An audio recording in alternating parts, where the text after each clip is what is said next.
Cabinet has announced the appointment of a new full board and CEO for SA Tourism.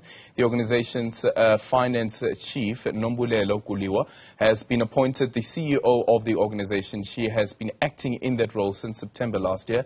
The agency has had an acting executive and temporary board for the past year following the Tottenham Hotspur sponsorship debacle and other leadership woes. The Tourism Minister Patricia de Lille now joins us to discuss this. Minister, good morning. Thank you so much for making time for us. What does this board really represent, and would you say that it is also a board that is inclusive of a diversity of young people as well as a diversity of gender? Yes, thank you, Alden. Good morning. Yes, of course, we made sure that we bring together the knowledge, the experience, the demographics, the youth representativity of the country. And it's gone through a very rigorous process, including conducting interviews. And I'm confident that the board is fully representative.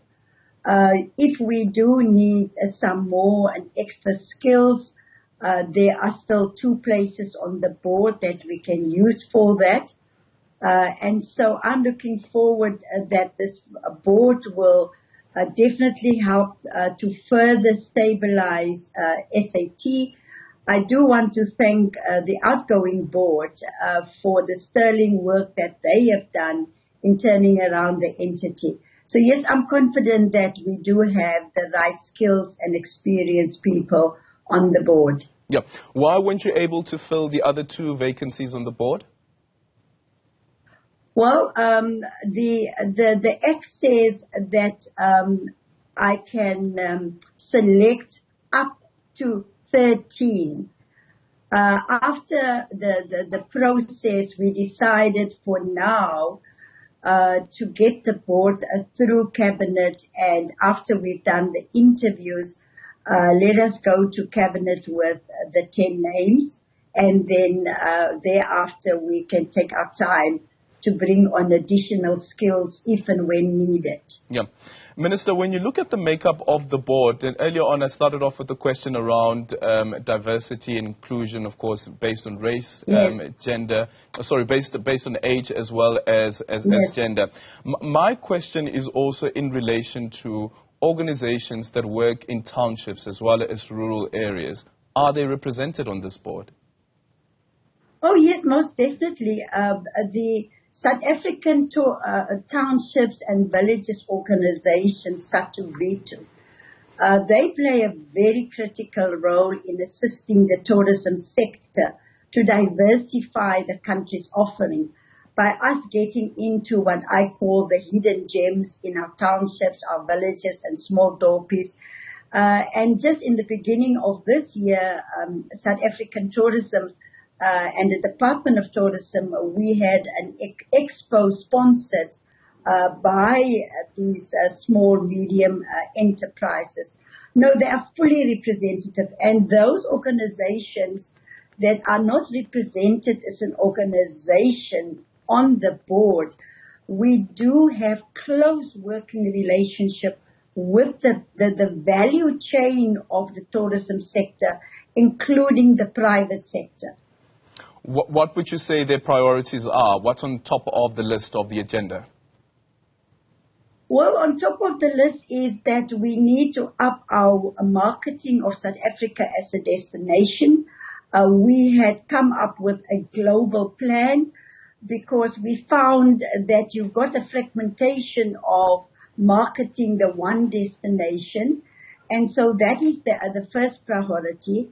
And we are going to the Travel Indaba in May, which is South Africa's trade show, where we will be launching those plans. And then critical also is that we need to improve and deal with air access. We need to get more airlines to fly to our country. And then we've got ongoing work with the Department of Home Affairs, Minister Motsoaledi, to deal with the visa question. So if we can sort out the air access and the visa question for 2 key source markets, which is China and India, I believe that we will be able to create a lot more jobs in tourism and also make our contribution to the GDP. Yeah, what's the Minister of Home Affairs' attitude to that suggestion, the proposal? Because already the proposal was made last year by yourself that let's do away with visas for people traveling from India as well as China. Yes, we have made progress, Aldrin. Last year, November, the Department of Tourism, together with officials from the Department of Home Affairs, visited China to get first-hand experience of what the tour operators from China is experienced with the visa applications. We met with the Minister of Tourism in China, and we've got an interim plan that we started implementing already, which is dealing with the language question, translate the application forms into Mandarin. Our financial system is not compatible with the Chinese, and we are working with the banks, including that we are considering having a dedicated portal for China to deal with all the stumbling blocks. As you know, visas is the mandate of the Department of Home Affairs, and together with the Office of the President, Minister Chabeni, we are all working together to find a solution as soon as possible. Yeah, I just quickly want to go back to the issue around the board and why the previous board was dissolved. And this is in relation, of course, to that scandal around the Tottenham Hotspur deal. And conditionally, there was the approval of the 1 billion rand. From your investigations, Minister, that have been conducted, have you been able to ascertain what went wrong, who will be held accountable? Well, first of all, I dissolved the board in April of last year. We were able to stop this 1 billion rand deal. The deal was not concluded, but our investigation found that the normal internal process of supply chain management was not followed. Also, that there was no budget for this 1 billion. So the question remains then, which money were they going to use for this deal? The previous acting CEO of SAT also resigned. The board was dissolved. Half of them also resigned. And so for now, the matter is closed because the board that is overall accountable and the CEO are no longer there.